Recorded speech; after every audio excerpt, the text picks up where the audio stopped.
And action. Thanks everybody for being here. Welcome to the Board of Public Works and Safety. Today is Monday, September the 15th. We are streaming the meeting live on City of Madison YouTube channel, while we are also archiving it there for future reference. We'll get into the agenda. We have a pretty hefty agenda today. I hope everybody stays to the very end of it. It's very, very interesting things, particularly when you talk about stormwater technical standards. Very exciting. Paul knows exactly what I'm talking about. He loves that stuff. Anyway, roll call, please. Carl Eaglin. Here. Bob Courtney. Here. And Dave Carlo. Here. Thank you. And we have a couple of board meeting minutes in order to approve. Monday, August the 4th, which we had tabled from a prior meeting. Maybe we'll start with the August 4th ones, and then we'll go to the last meeting ones. But I reviewed the minutes from the August the 4th meeting. They make noise in yours. there you go. Anyway, usually squeeze. But Yeah. Anyway, I make a motion to approve the minutes as printed for the August the 4th meeting. I'll second your motion. Okay, good to hear we've got the amendments in there correctly. Any discussion? Hearing none, all in favor, please say aye. Aye. Any opposed? And I've also reviewed Okay. the meeting minutes for the September 2nd meeting, and I also make a motion that we approve those as printed. And I'll second your motion. any discussion? All in favor, please say aye. Aye. Any opposed? Thank you. All right, moving on to claims. Mayor had an opportunity to review the claims. I'll make a motion that the claims be approved as submitted. I'll second David's motion. Any discussion? Hearing none, all in favor, please say aye. Aye. Any opposed? Good deal. And takes care of claims. We do, our council's on here, so I'll take this part of, but Resolution 2025-40, 45B. We're going to table that today. I believe that our Park and Communications team want to present that at the next meeting. We did table at the last meeting, we tabled the contract between City of Madison and JTL for consulting services. I'd like to move that off the table and have that be discussed first. So can we get a motion to take the contract between City of Madison and JTL off the table? We had another resolution. I'm going to skip through. I'm going to do the tabled one first. Oh, okay. And then come to the today's agenda. That's okay. Okay. Yep. So Just do we have a motion? See a motion to take the LPA consulting contract between City of Madison and JTL off the table. I'll second your motion. All in favor, please say aye. Aye. Any opposed? Thanks. So I'll invite Chris Hale to speak about the LPA consulting contract.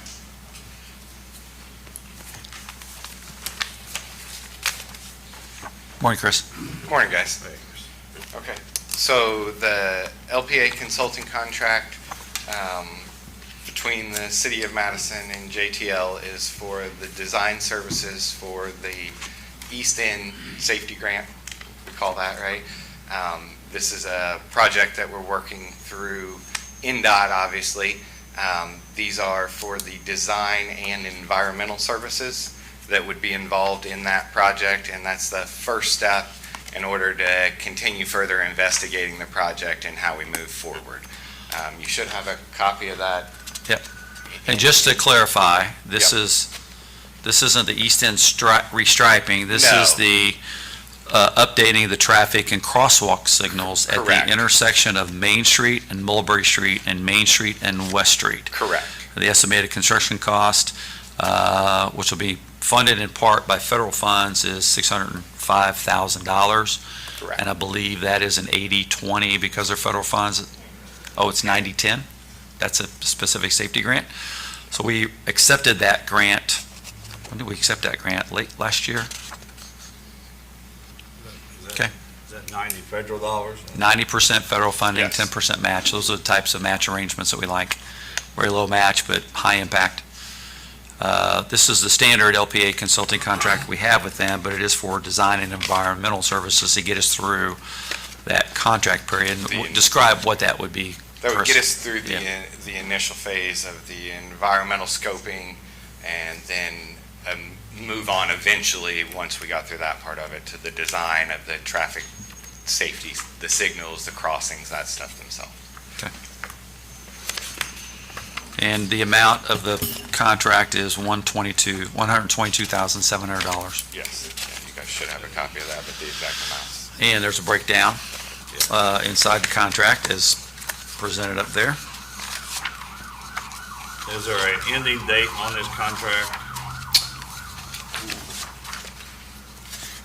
See, it starts effective date, but The ending date really is when the project's finished. Yeah, I And was this gonna is say, a- it would be when the project's finished, and with the way the environmentals can vary, that can be a tough thing to nail down, so I don't remember a specific ending date, but just kind of, it depends on the project. then. yes, it'll depend on how quickly we were able to move through the process. Okay. The scope of the services include design survey, the environmental and historical document preparation, signal design, utility and railroad coordination, right-of-way certification, design and plan preparation. So Correct. it'll, really goes through until the project's finished. Well, I'll make a motion, we approve the consulting contract, and that will go from the beginning date through the end of the project. I'll second that. Any discussion? Now this, the total grant is 605,000, so this 122,000 comes out of that, is that correct? Yes. Yes, that's a part of the total amount of the 90% grant, of it would. correct. And then, assuming the rest of the grant will be in construction Yeah, cost? yeah, and- the rest of the grant would be in the actual material. We have to do all of this construction. in order to get to a point where we can let the bids. It'll be a Yeah. public bidding process like all the state, federal awarded projects are. And estimated construction, do you have any idea? So, as quickly as possible, we're working with the state to understand the ability of how quickly we can get that done. When we applied for this grant, we actually thought it would be more This, project ready, yes, and we're, 8 or 9 months into it and figuring out that there's a lot of environmental standards that are or environmental investigations being applied to installing traffic lights and painting the crosswalks, and that's going to take probably up to 9 months to do that certification.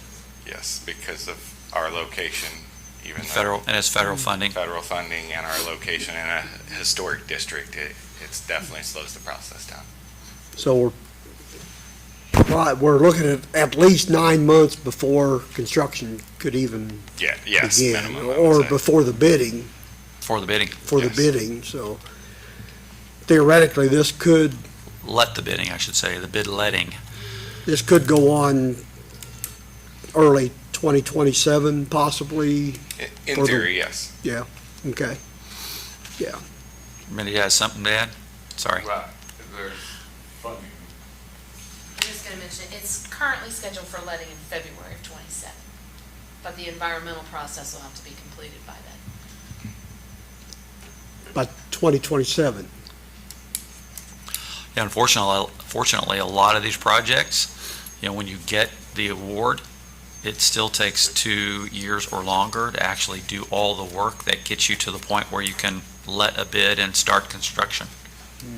It's a lengthy process and expensive process. more regulations.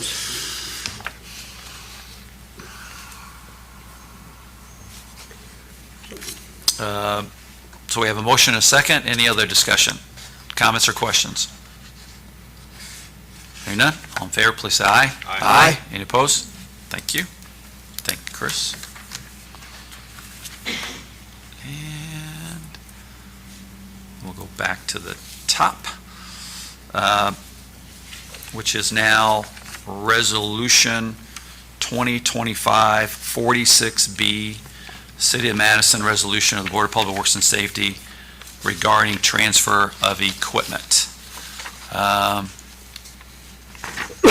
Chris, I might have you just come back up on this one.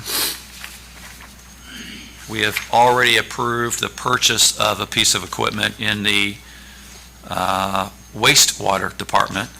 Correct. And then this piece of equipment that's being replaced by wastewater is being transferred to solid waste utility at a purchase price of $20,000. So all this does is just codify the fact that we're making that transfer from one department to the other department and paying in consideration, which we've already approved, the $20,000 for payment to the wastewater from solid waste utility departments. Did I misstate anything? No, Okay. we had a need for that equipment, although it was too small for wastewater. It works well up at the TSO. Yep. We had a need there, and we were already looking at having to possibly purchase a new piece of equipment. This allows us some extended time to build up for that, and there's still plenty of useful life left in this piece of equipment, so we, Well, I'll make a motion, we approve Resolution 2025-46B. I'll second David's motion. Any discussion? Comments or questions? Hearing none, all in favor, please say aye. Aye. Aye. Any opposed? Chris, while you're here, before you go, you want to just go ahead and give us an update on the TSO project, since we just dealt with a equipment matter for solid waste? yes, so the Be good timing. TSO project is moving along well. I was up there several times this weekend. They're ahead of schedule currently, so we don't anticipate any overruns in the TSO closure. Concrete's curing as we speak. Towards the end of the week, we'll be able to do a strength test and evaluate all that. Right now, everything at the project is progressing as expected. You want to talk a little bit about the closure? Yes, so we are completely closed up at the TSO. We are obviously still picking up all of the trash this week from the routes. We are picking up what small compost bags and small compost that we can. We're not able to take large limbs, and we're not taking recycling this week in order to be able to use the trucks to focus on trash, because they're having to haul the trash to Medora since our transfer station's closed. So that will continue through the week and the weekend. We will be back open fully for business on Monday. So a week from Monday, today. the 29th, I believe. Not that long, isn't it? Right around there? Today, 22nd. Today's the 15th, so seven Oh, days it's from now. next Monday? Yes. Okay, for some reason I had in my head, I thought it was a little longer than Yeah. that. Okay, no, well, that's good to know. Yeah, no, we It's just this week is Yeah. where we have the disruption on recycling. Yeah, so pickup. it's just this week with recycling and any limitations as far as people coming to the TSO. Starting Monday, we will be open fully again for business. That was the goal, to limit it to that 1 week, so that's why they work through the weekend, and they'll work through next weekend if they need to have it ready. And I saw they were digging up the driveway this morning. Yep. Yeah, they're getting ready to pave. They got all of the concrete up on the front apron poured for the trench drain to go in. They were, on Saturday when I was over there, they were replacing some of the structural steel down below. They're making really good progress. So here in the next couple of weeks, we'll see significant change up there. So just to be clear, Yes, sir. there is trash pickup Yes. this week. Yes, all So- of the normal city trash pickup routes will continue uninterrupted. One thing we would ask, and we've noted, is that please keep in mind your trash is supposed to be out by 7 in the morning. So we are running the route slightly different this week. So if you're used to, normally the guys don't make it till 11:30, and you're one of those people that doesn't like your trash sitting out and you put it out at 11, we would ask this week that you put it out by 7, no matter what time your pickup normally is, because what we're doing is working the routes from both ends in order to be more efficient, so we can end the day by sending the guys to dump the trucks, right? So, And we're driving, we're To Medora. disposing of it in Medora. yeah, which is where our transfer normally ends up Good. anyway. We're just It's a good arrangement with Rumpke to haul it there. Yes, yeah, that worked out as. And we're hauling it ourselves. You were hauling it ourselves there.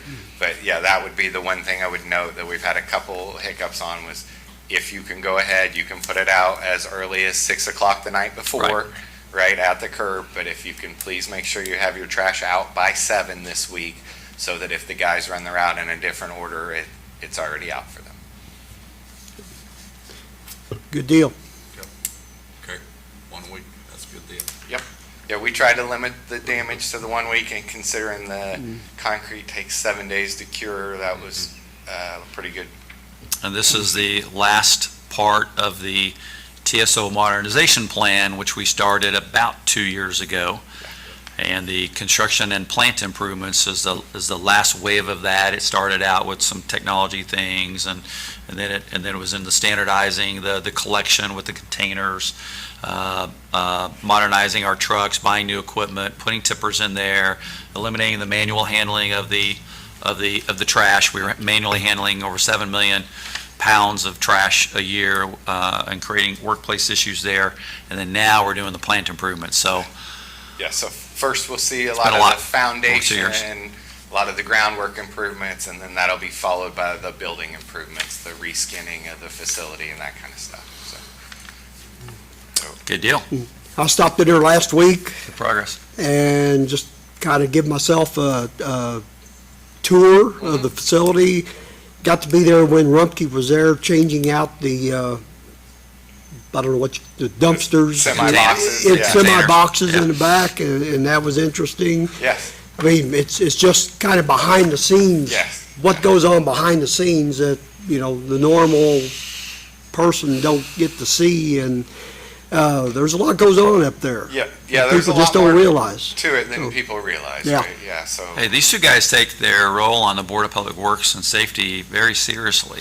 well, if you guys Carl's ever always like inspecting me the to golf meet you. course, and now he's over there inspecting the trash. Yeah, I earned my, Thank you, Carl. fabulous salary. There you go. I'm kind of a trash person, so He yeah. likes to talk trash all the time. We'll cross, he'll cross the golf course, I'll cross.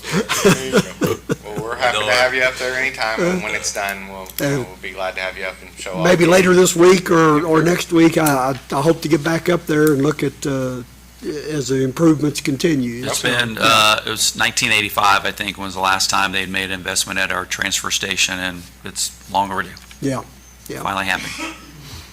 1985 was a great year, but doesn't always hold up. Anything else for Chris? We'll have you back up in a couple of minutes when we talk about Main Street. Okay. Is that okay? Yep. Want to allow some time for continuing on with our street sidewalk closing request for Pocahontas Pokey Wagon. So we want to hear from Chuck this morning, if that's okay. We know think you who, want to hear from him we this know who the morning. boss is. We know who the boss is. Good morning, Good Issa. morning, Issa Center, owner and operator of Pocahontas Poke Wagon. Yeah. We were approached a couple weeks ago regarding an event happening at the Ohio Theater, and it is an old vintage type radio show where you can imagine Magnum PI meets Hawaii Five-0 or Elvis. So it's Yeah. going to be a lot of fun. We were asked to set up there in front of the Ohio Theater on the 26th, and I think the doors open at 7, but we asked to be there an hour earlier to set up, if that's okay. And then we would also leave that evening at 9 p.m.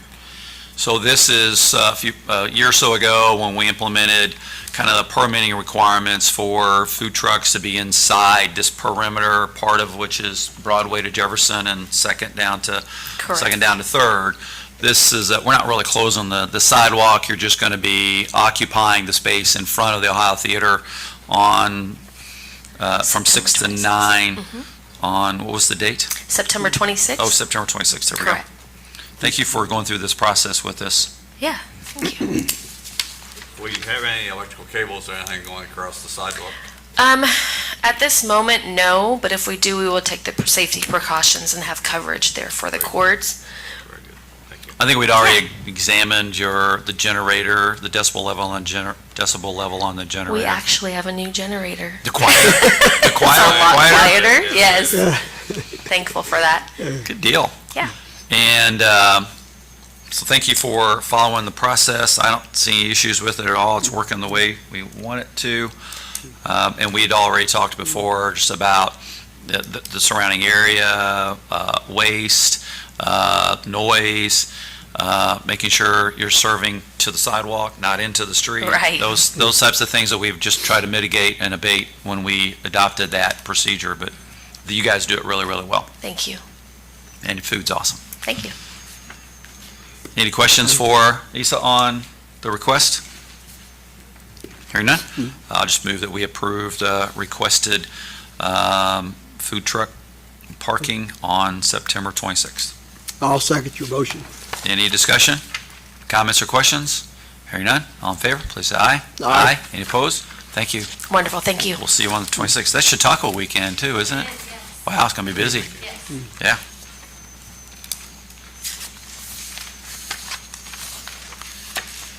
And we'll get back in order here.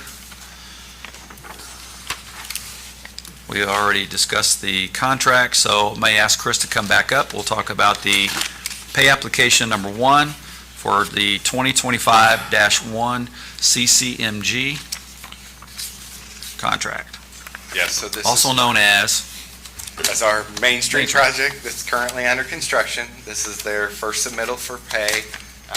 The total is just over $88,000, as you can see, which has been reviewed by their inspector and JTL, and they agree with the quantities and the payment amount.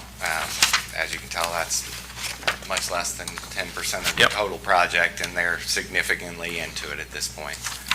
there's always a lag when these get submitted.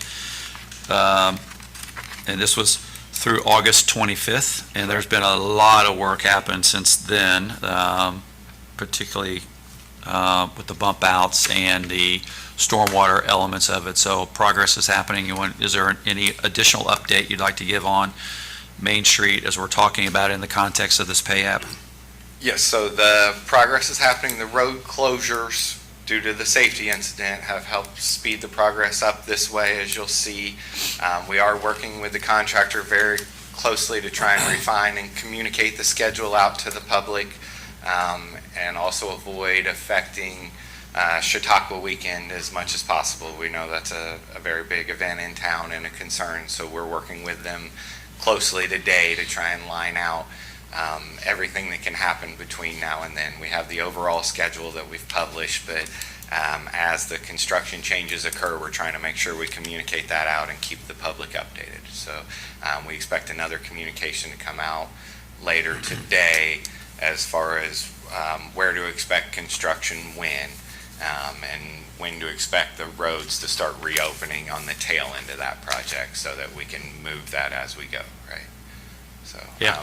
we've worked hard to try and communicate with Hannah's team, and some of the others have worked really hard to try and communicate where the sidewalks are still open, trying to make sure people understand the businesses are still open and that we're maintaining access. It's not always perfect. Sometimes you got to walk around a little bit, but we are doing our best to maintain access to everything as we go.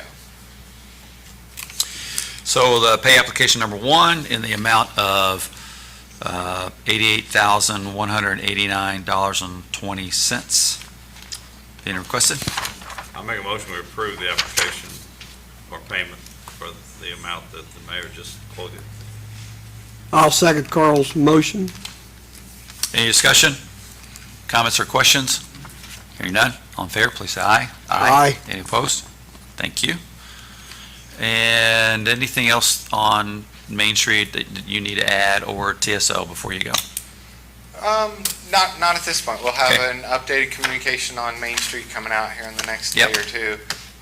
TSO, like I said, is on schedule. We expect to be open Monday. I don't anticipate we'll be able to open early just because of the weekend falling at the tail end of that, right? So. And the emphasis is reopening sidewalks in the street as soon as possible. Yes. And for weekends. Yes, Okay. So those- opening them as soon as possible for weekends, Chautauqua, making sure the crossings are there. Anything that's torn up is put back at least to the minimum standard, which is like some compacted gravel that makes it safe for people. You know, we won't have any trip hazards left. Everything, we've made it clear to them how critical it is to be open and safe for Chautauqua. Very good. Thank you, Chris. Thanks, sir. Next, we have Jeff and Major here to talk about a proposed Madison Police Department Standard Operating Procedure 047 regarding kinetic energy projectile guidelines. That's a long description, which maybe you'll abbreviate for us and demonstrate, would be awesome, to the extent you can. Just kidding. I don't know if I can demonstrate it, but here's the. I've also some names.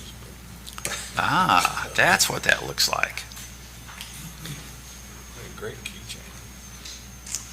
So, yeah, Like a shotgun. Welcome, Major. yes, thank you. The policy there in front of you was drafted by, Jeff helped with the Lexipol policy. It's the policy we'd like to use. Obviously, any type of less lethal weapon we can have, the better it's going to be. So this is just another tool for us. You guys have any questions on anything in the policy? I'm just going to give a little bit of an overview here that's very well written. Jeff did a very good job. Very well written policy that is actually necessary in order to improve, honestly, safety in the response of very dangerous situations. One second here. And the purpose of this, as it states in the policy, was available in the package online, also available up there, is the department's committed to reducing the potential for violent confrontations. Kinetic energy projectiles, when used properly, are less likely to result in death or serious physical injury and can be used in an attempt to de-escalate a potentially deadly situation. I think that is a very important emphasis on why you're bringing this policy to us today. And what you gave us too, Major, describe this shell, because it looks like a shotgun shell. Well, And maybe the weapon that you be Yeah. using. basically it is a shotgun shell, other than, filled with buckshot or other such material. It's just filled with beanbag rounds. So that's where, we get the less lethal aspect of it. So it is capable of, causing injury, but obviously the chance of somebody getting hit with that and, dying is a lot less. You're gonna have a bruise afterwards. Yes, absolutely. Inside here is a beanbag. Bunch of little beanbags, yes. I think that's pretty amazing. And is this, I'm assuming this is new to MPD then, but is it new, it's not really new to law enforcement? No, and But a I'm new not technique for exactly us? sure how long it's been around. Yeah. Yeah. I noticed Jeff is holding what appears to be a shotgun. Do you want to Yeah. put that on exhibit? Yeah. Major? This one, we used to carry regular shotguns, so I'm not exactly sure. We carried Remingtons and we carried, this was a Remington. So it's still the same shotgun that it once was. Obviously, the orange here you see, that's required for us to be able to, sorry. There we go. I think the orange is for us to readily identify it as a less lethal. So it does still shoot shotgun rounds. So that's why these rounds you have up there look so similar to a regular shotgun round. But so yeah. A few years ago, when we did an SOP review, de-escalation tactics and being very cautious and having good policy as well as training over use of force was a real emphasis. And so I'm glad to see all those policies progress to this. And I know it's part of a larger policy review that Jeff's been working on with Lexipol, and we'll see more of those policy recommendations over the course of the next few months. Yes. And the guys at the department have already been trained with this less lethal shotgun. How much kick does that have? About the same as a shotgun? I didn't go through the training, so I'm Yeah. not real sure. I would imagine probably less. That's a little less. And you still carry shotguns? No. No. No, we've got the rifles. Right. And then obviously all of these that we've converted over to the You got less the lethal. taser, and now you have this, and that's. Correct. Both of those can be used and kill somebody. Correct.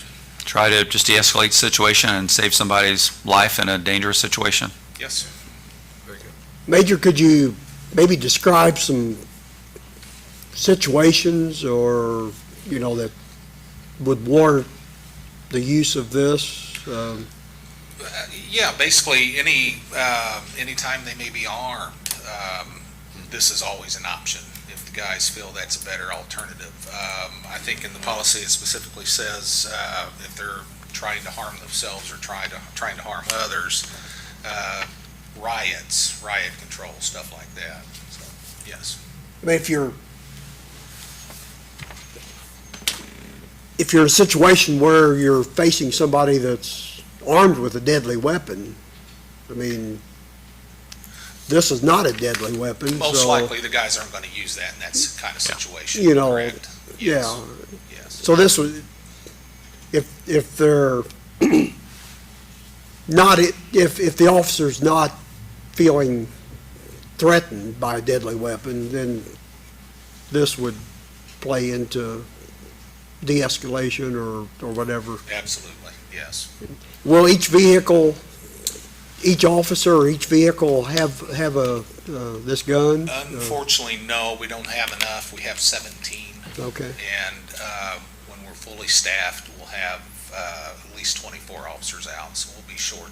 I think the goal right now is to give them to our ERT members, and then each of the shift leaders would have one that way, because the shift leader has to be on duty all the time. uh-huh. So there should be one, at least one, on every shift at all times. So, Okay.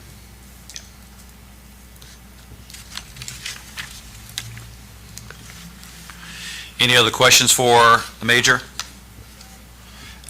Maybe just describe training a little bit, and who is the training coordinator? the training was conducted by Senior Patrolman Philip Wimpy back Okay. late last fall. He's obviously no longer with us, so Cody Lewis is our training coordinator. He'll be taking over. We have to be trained on this, obviously the first time, and then trained every 2 years again. Basically, I think what they do in the training is just go over the nomenclature of the weapon and go over the policy here, if it's adopted, when we're supposed to use it, when we should use it, et cetera. Obviously, and one other aspect is a use of force report that would have to go along with this if it's deployed. So, I make a motion, we approve the SOP-047. I'll second Carl's motion. Any additional discussion? Comments or questions? Hearing none, all in favor, please say aye. Aye. Any opposed? Great job on this. Really happy to see it brought to us, and your continued efforts to make our community safer. appreciate it. Thank you, guys.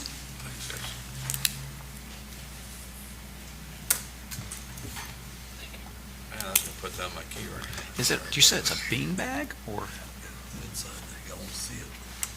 It's just amazing. And you guys don't have to, get, like the taser thing. Okay, good.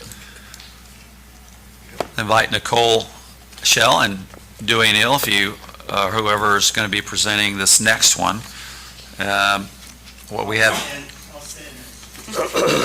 next is present the Board of Public Works and Safety, the Stormwater Technical Standards Manual.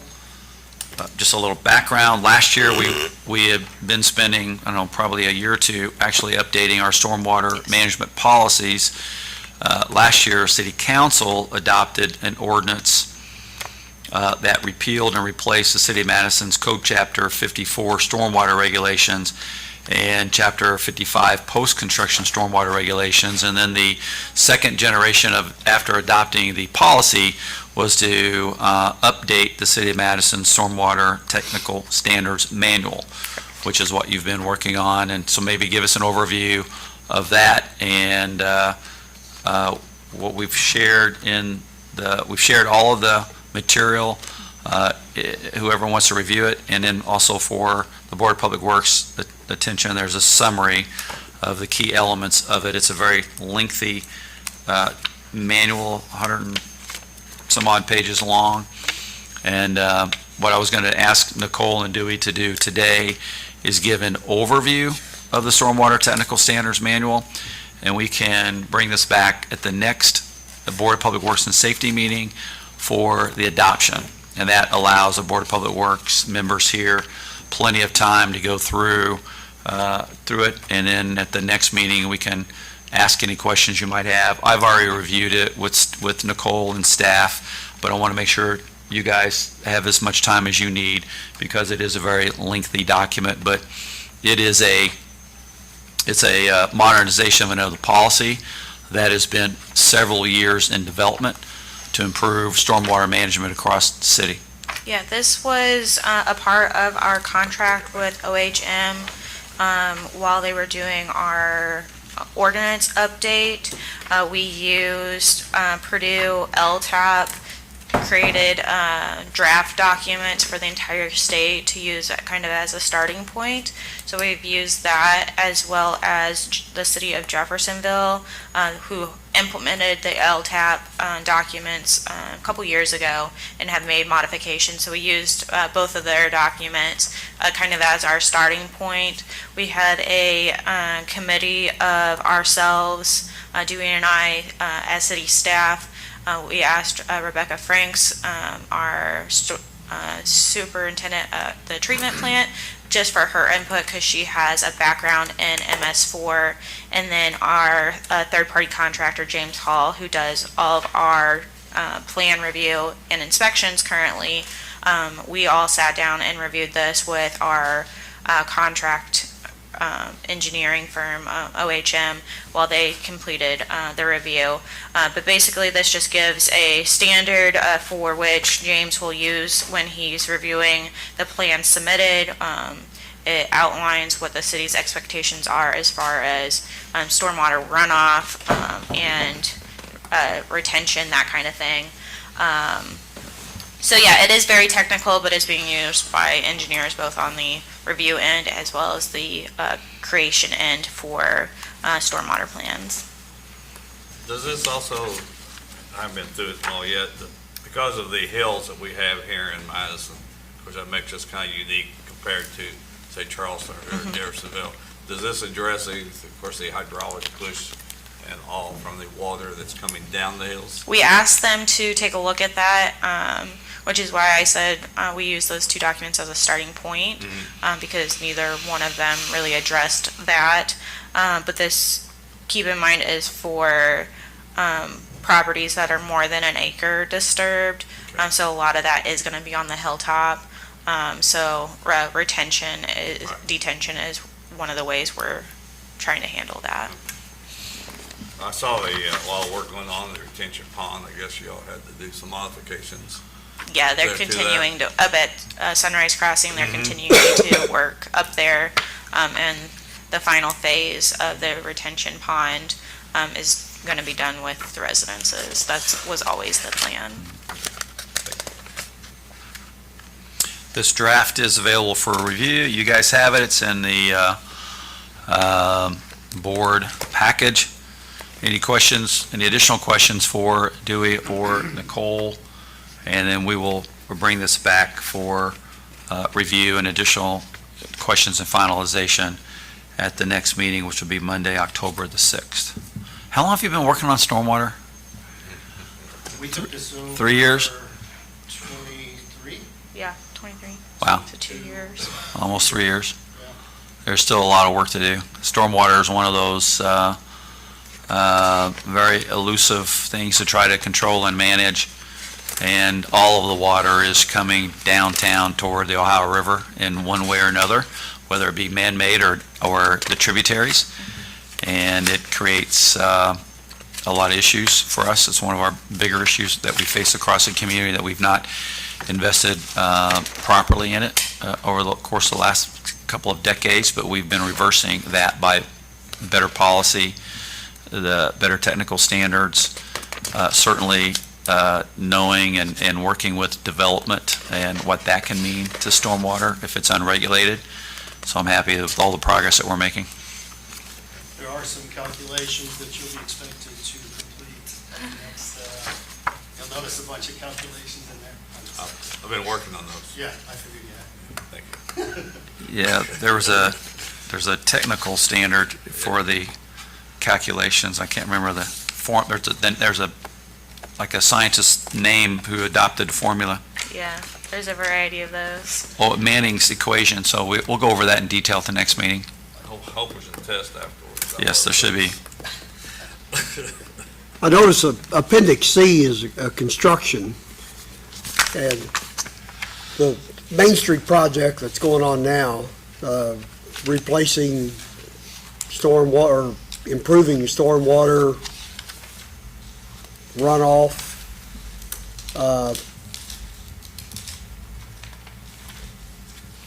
what we adopt here they'll be in compliance with, They should be, because these standards mimic what the state requirement is. And both our previous ordinance and our current ordinance at adoption used those standards in the interim while we were drafting these. So it should. I haven't seen the plans, but yeah. yes. That's why I was wondering if it was like a standard construction plan that the They are pretty contractors all standard. use, so, yeah, okay.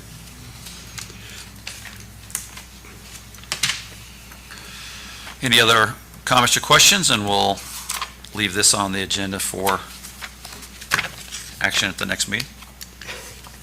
I got 2 weeks to read this?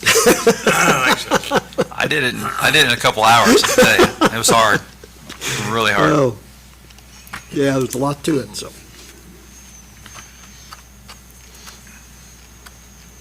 Thank you, guys. Do you might want to stay up here. Next up, we have an appeal to a nuisance cleanup at 519 Hoagland. If you come on up to the podium, please, let me get to, what did I say? Hoagland? Highland, excuse me. I misread that.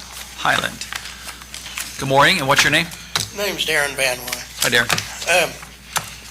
So I come home, I think it was a Tuesday, August the 4th or 5th, and discovered that everything in the back of my truck had been taken out.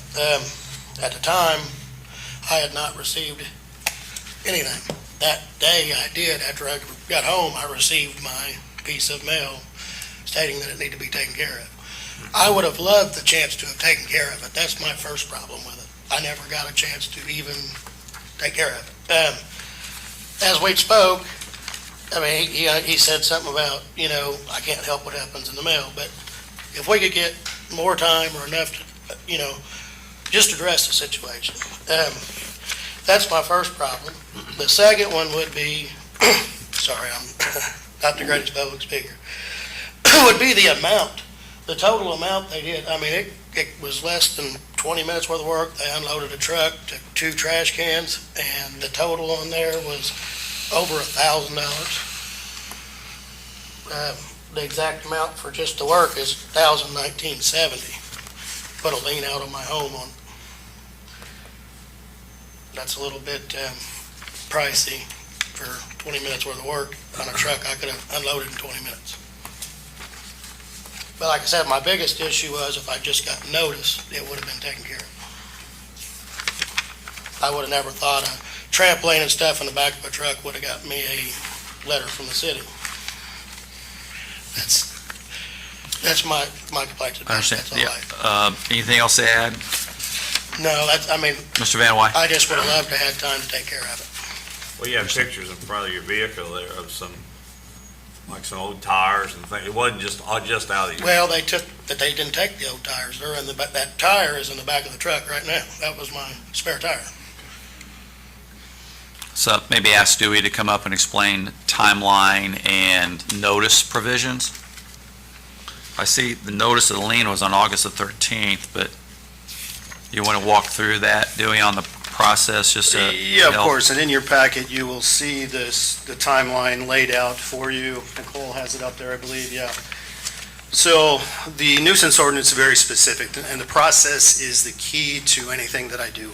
I follow it, no matter the case, exactly the same for every case. And so, for this case specifically, on July 24th, I did a site inspection and noticed that there was a violation. On that same day, you'll see in that timeline, I issued the notice of violation via first-class mail, like we do for every other case. Now, first class mail, does that have to be signed by someone at the door? The ordinance does not require that. Okay. It does require, and I think Mr. Van Wy will say this, when we get to the notice of lien, actually, I have not even sent that out because I placed everything on hold for him. That does require a signature. Okay. The second part. You're very welcome.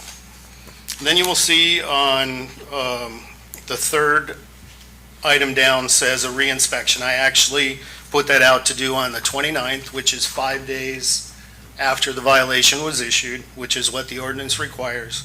I actually did that inspection on the 31st of July, 7 days after the violation. Upon getting back to the office, I would have issued, or the next morning, that morning would have issued a work order and assigned it to a contractor. And then that contractor, I do give them dates typically to have it completed. In this case, it was actually on August 6th is when the contractor completed the work. And so from the time of notice of violation until abatement was 13 days. Typically, that should be the 5 days, 6 days, maybe a week at the most. On the 31st, when you did your follow-up, was there any change in the material that was in the yard, in the driveway? Nothing changed? No, I don't believe so, no. And so that is the timeline, that's the process. I'm not certain which day the gentleman received the initial letter, but like he stated, I issue it the day, I send it the day that I issue the violation. So, And when you're saying you issue the violation, you're mailing it? yes. Or did you ever have any, talk to Mr. Van Wy? Not Just saying. required in the ordinance, Yeah. but I believe that's, I don't know if we want to talk about Yeah. that now, but that's something that we need to. Speeding up communication because Yes. you're waiting on the mail. Yes. You're dependent upon whenever the mail gets there. So this was about, essentially the waste that was accumulated in a pickup truck? Was the pickup truck abandoned? I didn't No. notice it to be. I think. Meaning, is it state that operable? Yes, sir, it's operable. It's Yeah. operable. I would drove it to the Yeah. dump, just get rid of it. Okay. So you sent the letter on the 24th of July, is that correct? Yes, sir. I've got postage. Yeah, and so I learned that mail from here goes to Indianapolis before it goes out. Of course, I didn't know that, but, again, but the ordinance doesn't state that we have to, or I have to, I have worked with folks, if they call once getting the letter, to give them extra time, but not hearing from Mr. Van Wy, I didn't, I just issued the work order like I normally would. Was there other stuff that was removed besides what was in the truck? There's a breakdown. Was the truck essentially being used as kind of as maybe a refuse container temporarily? Can you come up to the podium? Yeah, we might just have you both up here. Yeah, no problem. No, I had a letter from the insurance company asking me just to dismantle, or get rid of a trampoline. So I had pieces to a trampoline and some various stuff that I needed to get rid of. So, yeah, it was gonna go eventually, but you were I just- did not expect a letter. I got you. Is that all you need? And what day did you receive the letter? I received it that afternoon. Now, keep in mind, I was out of town that weekend, so it very well could have came Saturday. I received it that Tuesday, but we're still within, I read into it that said in Indiana, most cases, you have 30 days, and I don't know what your all's policy is, but I don't know what is considered mine, not most cases, and I don't know what the difference is. But just more time in general, or a different way of notification, heck, even a $10 fine for a certified letter, I'd been happy to pay $10.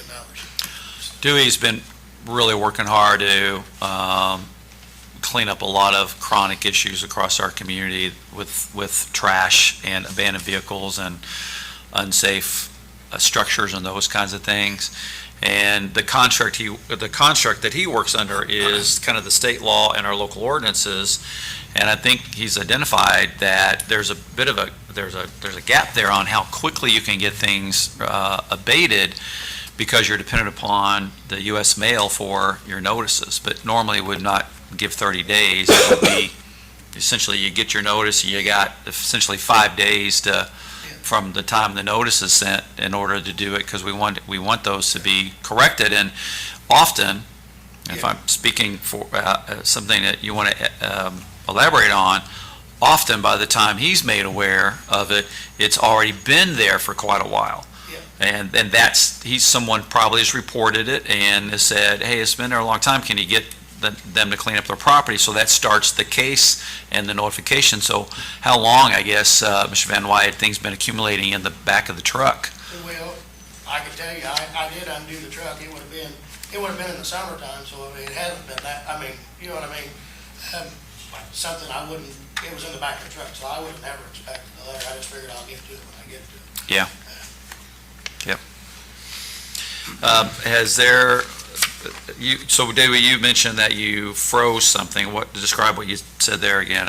Was that Sure. because of knowing that he was going to be here today? Yeah, so after receiving the contractor's invoice, I issue what's called a notice of lien that gives the property owner 20 days to pay at least the contractor's fee. Gotcha. No fine would be issued at that point, which I don't know if we want to talk about that here as well.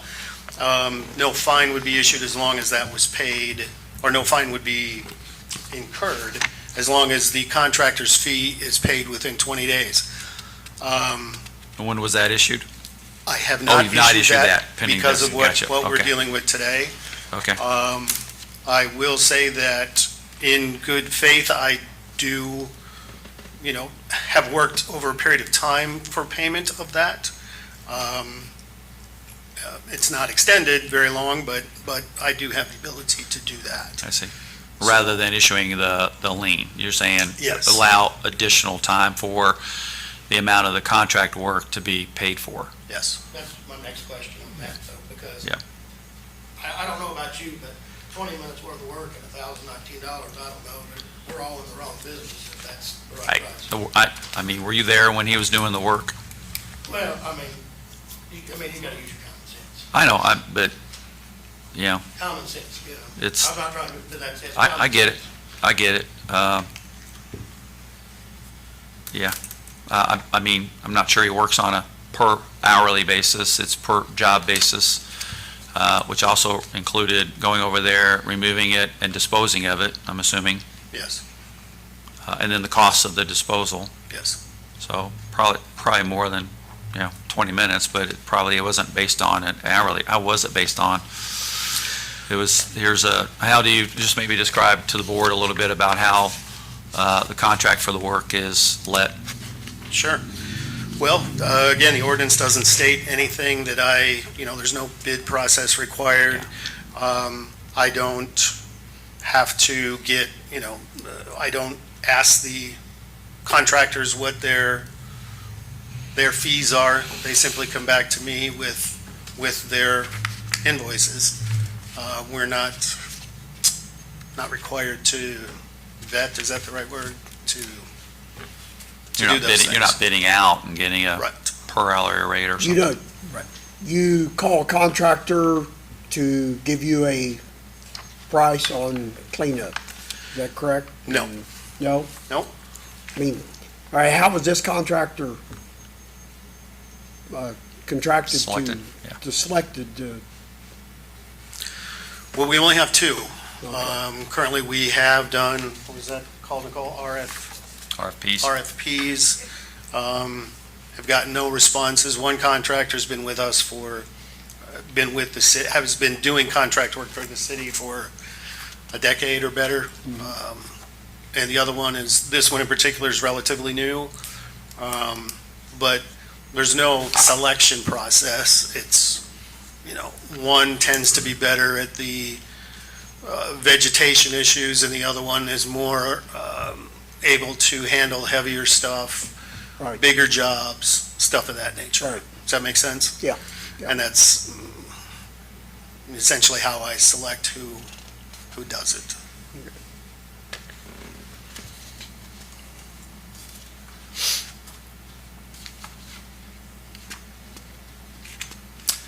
There haven't been any fines assessed? No fines.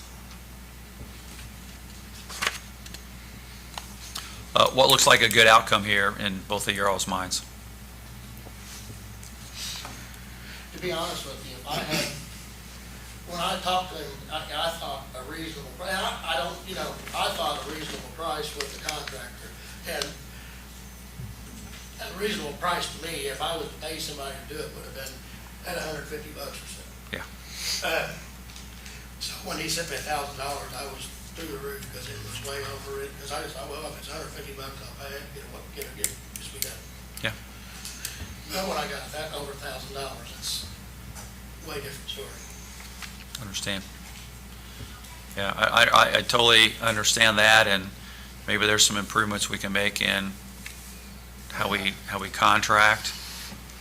There's not very many people that do this work, unfortunately, so you end up, they charge you what they charge you, so to speak. Or do y'all have any thoughts on it? I mean, has the cost already been incurred with the contract? Yes. Yeah. So the city's already paid the $1,019 to the contractor. Yes.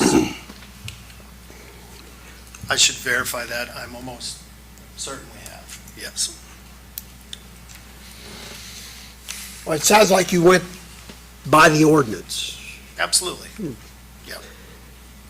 One thing that I maybe would like to see addressed in the ordinance is the notification by mail. And I think probably everybody could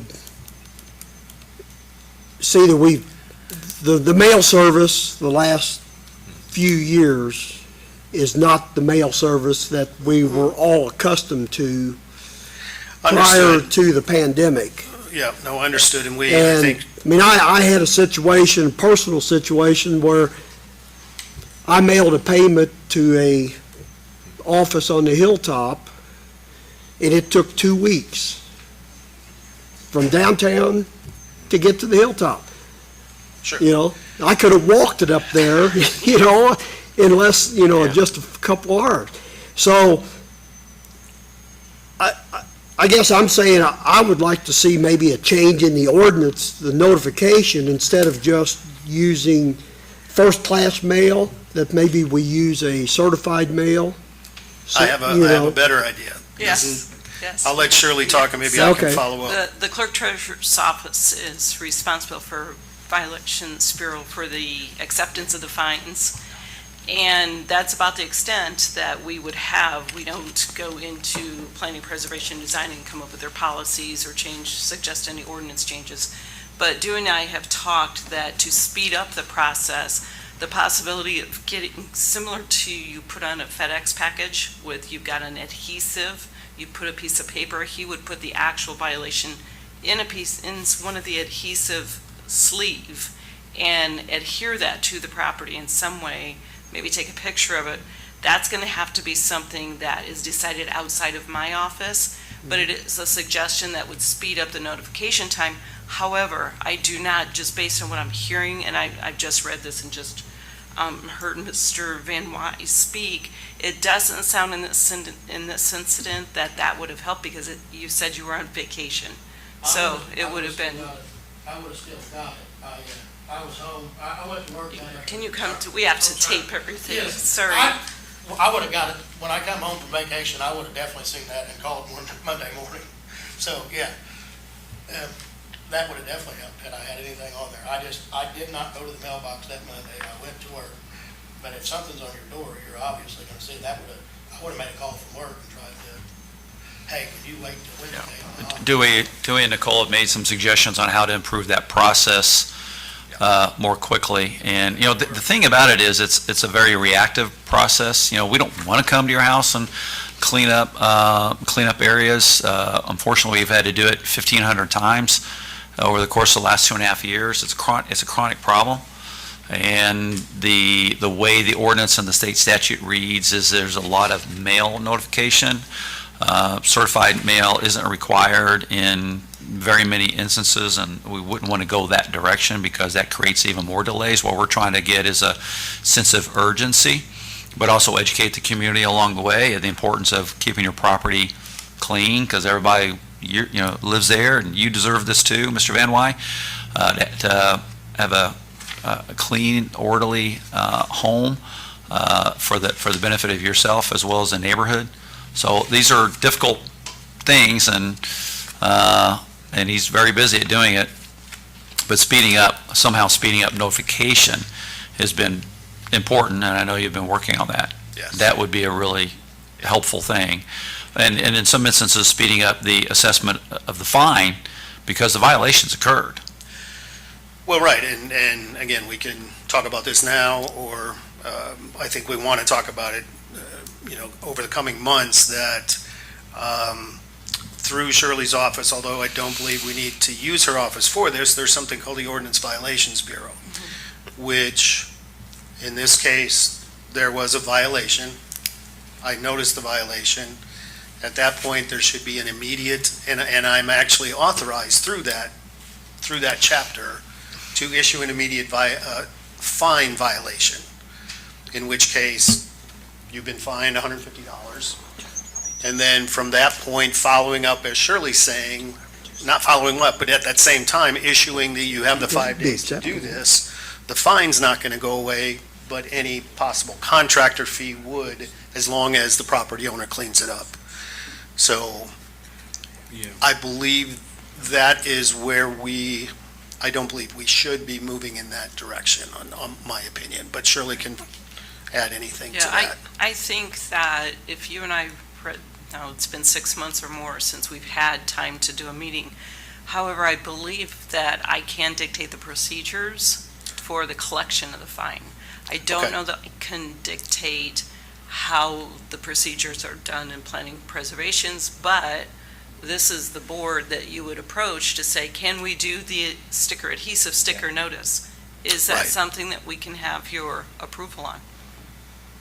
Right. Yeah, we've been having that discussion. I think it's a very worthwhile discussion to create some more efficiency, improved notice, right? And then it's happened versus waiting on the mail to occur.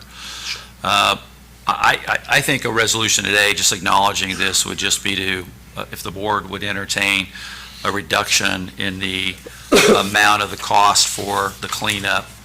And then I'd like your all's input on that too. Well, like David, I also had a thing with the mail. It was, like I said, about 2 weeks is what it took for a bill to be collected at a credit card place and then posted on my account. It was around 2 weeks.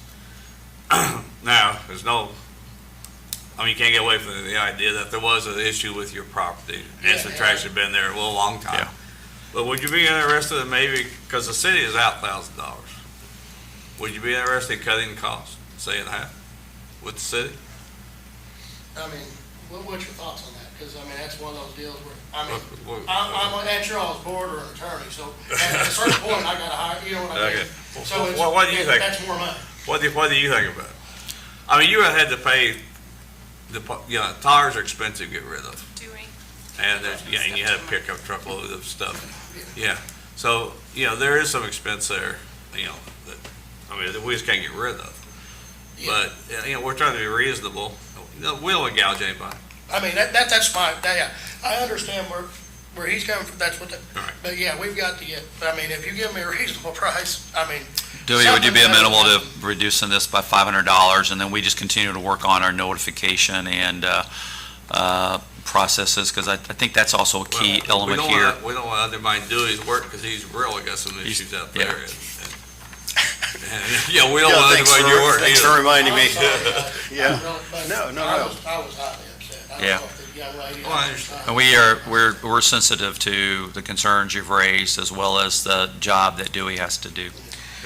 No, I think if we reduce this to $500, and with his understanding, I'm willing to work with that over a period of time. Not a lump sum at once. And I will hold off as long as we're making progress towards Yep. that. This is something we could put on a water bill, a $50 a month. Would that be easier for you, Mr. Van? Yeah, we'll figure it out, yeah. Figure that With out no of it. interest? Okay, thank you. You want to make a motion, Carl? I make a motion, working with Dewey, we reduce the amount to half of the bill, which would be $500 and a few dollars. Okay. And to be paid on with, I need specifics, sorry. How much exactly do you want to reduce his bill to? We can Let's just say make it even, $500. Thank you. And you work with the city on your type of payment, whether it's all at once or with a payment agreement. Appreciate that. We don't have payment agreements though, so I'm not sure. No, if it'll you- be between Okay, between he and I. your department will work on Yeah, that. that works. Okay, so you've got that motion to We have a reduce motion? it We have a second? to 500. Yes. I'll second Carl's motion. We have a motion and a second to reduce the costs of the cleanup to $500. Any additional discussion, comments, or questions? Hearing none, all in favor, please say aye. Aye. Any opposed? Mr. Van Wyk, thank you. Thank you very much. Thank you, Dewey. Keep up good work. Thanks, Dewey. And I've got a question, and we talked about the notification. Yep. And now, I see what Shirley's saying about putting a notification on on their front door or whatever. I can't- Door yeah, hanger, something like I- that, yeah. We've discussed it at length, and I feel, and Dewey, you correct me if I'm wrong, that that's the best option. It's not my department. It's not part of what the Violations Bureau clerk does. Yeah. I collect the fines, and I can prescribe the method in which I collect the fines, but I can't proceduralize what, I feel is the best option. Well, I know even. Mike, would- We'll work on that. You would have to. Well, my concern there would be, and, when did you leave? Was you out of town that weekend? I left that weekend, I was gone from Friday, I got home late Sunday night, so I wouldn't, I would see it on my door. So, I could see a problem there, maybe where Dewey went up and issued or left the notification on a Friday, and the person was out of town for a few days or possibly a week. He'd So- see it when he got back, though. Well, So- right, and I'm sorry, Mr. Carlo, Yeah. to interrupt. But, Yeah. So in this case, let's say he gets back, sees it. As I've mentioned, I am more than willing to work with property owners to abate an issue as long as they're making progress to abating the issue. Right. I have multiple cases as such, so I think, and again, if we get to the point which we are authorized already to do of, at this point, we're fining for not paying an abatement fee. I'm authorized to place a fine for non-compliance immediately. Yeah. So if we get to that point, at least we're, and then, of course, we'll figure out the notification procedures, but, I try and like it, and I'm not trying to be a police officer, but the police officers issue tickets immediately for violations, right? It's similar to Well, that. sometimes they have a sticker on a car that parked in the wrong spot or. Well, sure, broke down, Yeah. you know, where you have, like, We do a those, hallway. I do those things as well. Yeah, mhm. And it's a similar, Exactly. it's where we got the idea from is. Yeah. We're already tagging vehicles, for lack of a better term. Yeah. So let's tag Just, properties. he needs the freedom to be able to start doing I like that. that. Let's talk further about it. I Yes. think that's a good proposal and solution to help expedite notification. That's what we're talking about here. Absolutely. Anything else to add? Any other questions for Dewey? We'll move on to our last item on the agenda. Thank Thanks, you, Dewey. guys. Thank Thanks, you. Dewey. Thank you very much. We'll invite Nicole Shell back up, since Brenda's not here. Talk about transformations. Let's talk about transformations, Nicole. Another Walnut Street transfer. Yes, another Another Walnut Street transformation. Walnut Street transformation. is- Thank you, Mr. Van Wyk. You're welcome. 821 Walnut Street, Foster Mefford completed a rehabilitation grant on the front of this building. These are the befores. And then after, he did some great work, paint, windows, tuck pointing, new door, new gutters. Can you go back to the? Yeah. So, So it's this metal, the Yeah, but greenish look at the colored one next door building. to it too. Yeah. I love seeing the work there, and that is certainly one of our targeted revitalization areas that just continues to improve. Yes. And he's already received a midpoint, so today's request is for $3,750. Can we convince him to buy the property on the north side of him? I make a motion when we approve Why the stop pace there? final for 821 Walnut Street. I'll second Carl's motion. We have I'll just say thank you, Foster and his partner. Another really good result and outcome. Remember, this stands for preservation and community enhancement. And also the investment happening on Walnut Street is spreading north on Walnut Street. It started further up meaningfully at Third and Walnut, and we're making our way down to Jefferson Street. If we could ever get some resolution on the litigation with the Moody Park owners, that's really holding Walnut Street back. We'll continue to make progress over the next few years. So, any discussion, comments, questions? All in favor, please say aye. Aye. Any opposed? When's the next round? So the PACE Oh. committee was supposed to meet last week. Unfortunately, we didn't have a quorum, so we are working on rescheduling that meeting prior to your next BPW, so that way you all have applications on your next agenda. Do you have several applications? Yes. Several, I think, in Several applications were down to the point where we only have money for dilapidated or target areas. Assuming the PACE committee agrees to fund all of the applications and you guys agree with that, I believe we'll be down to about $6,000 for the year. for this year's allocation. Is this the last application round, or it depends on the funding? If Depends we'll on have the another one? funding, yes. Okay. You kind of gave me a segue. Our next meeting is Monday, October the 6th, so you're saying we'll have a PACE committee meeting prior to that with some recommendations on some new awards? Keep up the good work there. PACE program continues to really influence the beautification of and revitalization of our neighborhoods and preservation of properties. We're going to have an exciting announcement on a historic property restoration at the next Board of Public Works meeting that I'm excited about in partnership with Indiana Landmarks. I know a lot of progress at the corner of West and Second. They've taken the scaffolding down. The big reveal was late last week. Really grateful for all the investment Rebecca Brown and her husband are making in Madison, particularly that property, which was structurally unsound. And it's really good to see the scaffolding come down and the reveal of all the hard work and investment that's being made in that property. It is on the loft tour coming up in early October, so that's going to be interesting. If you're going to get a chance to go inside it and see work in progress.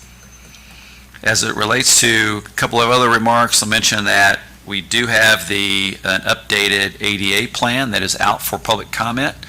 We announced that a couple of weeks ago, so we're closing in on the tail end of the 2-week public comment period. It's also on our website. We made an announcement about it. There's a copy of it here if people want to look at it here, or they can look at it online, and there's also a comment form with that they can make comments to it. It's something we do every few years to identify our accessibility needs in our community, as well as what our plan for addressing accessibility is. So we've made a lot of progress over the last few years with the introduction of our sidewalk asset management plan that had a heavy emphasis on pedestrian safety and accessibility. So this is the ADA portion of that. It's required by Title 6. Title 6. So that is available. I want to let everybody know about that, but we are closing in on the 2-week public comment period, then we'll finalize that report.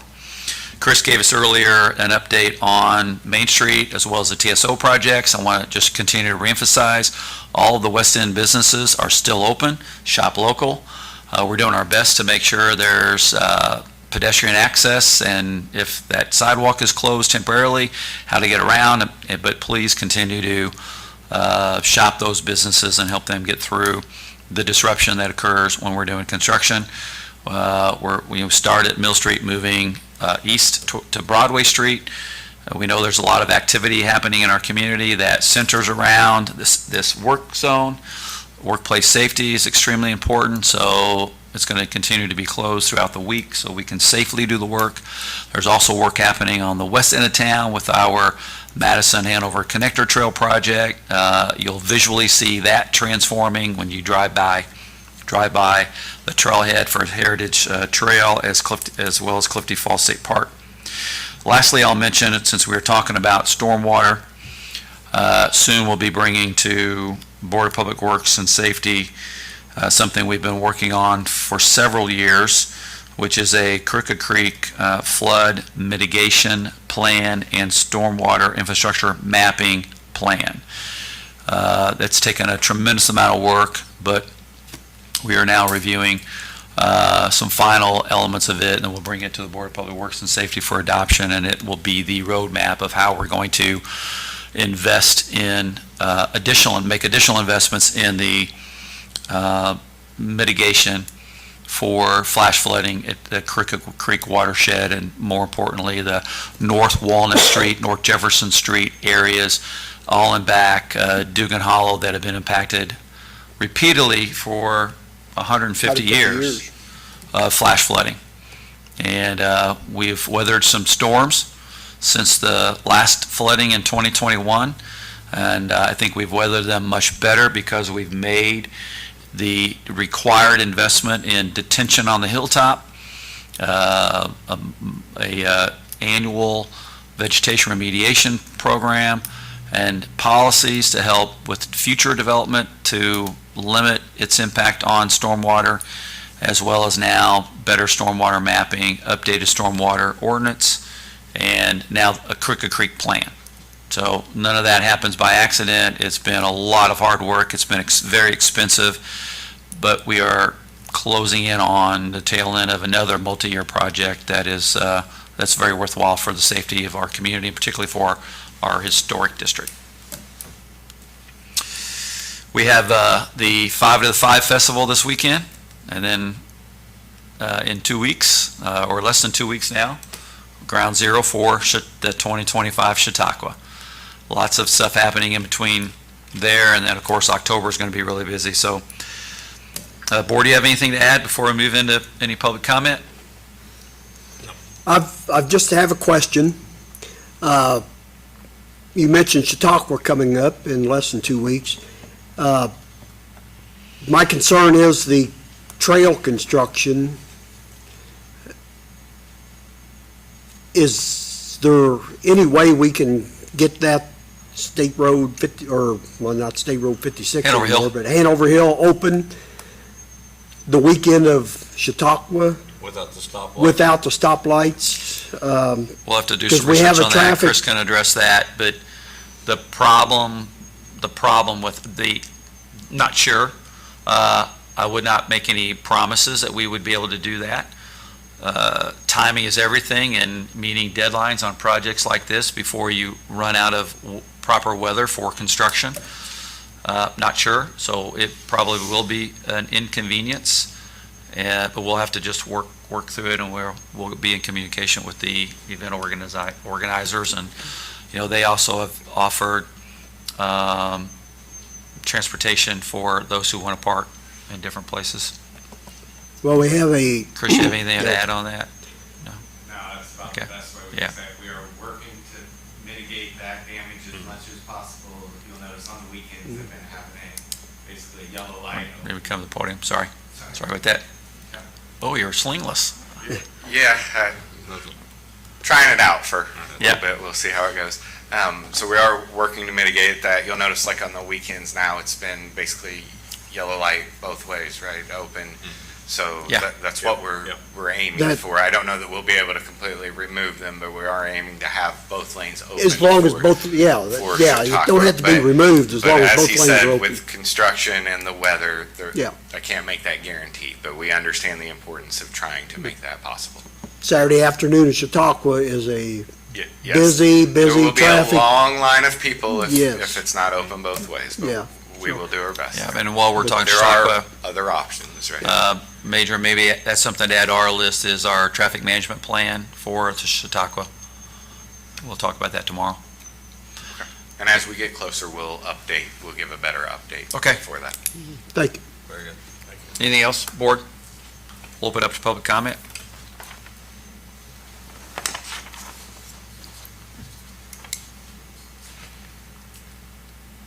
Good afternoon, I'm Jan Vatrus at 701 East 2nd Street.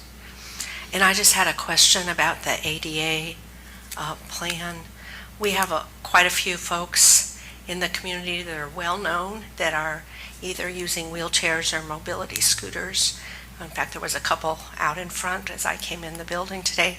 Have we made any effort to actually talk to people who need to know if it's ADA compatible? Some of those folks are not.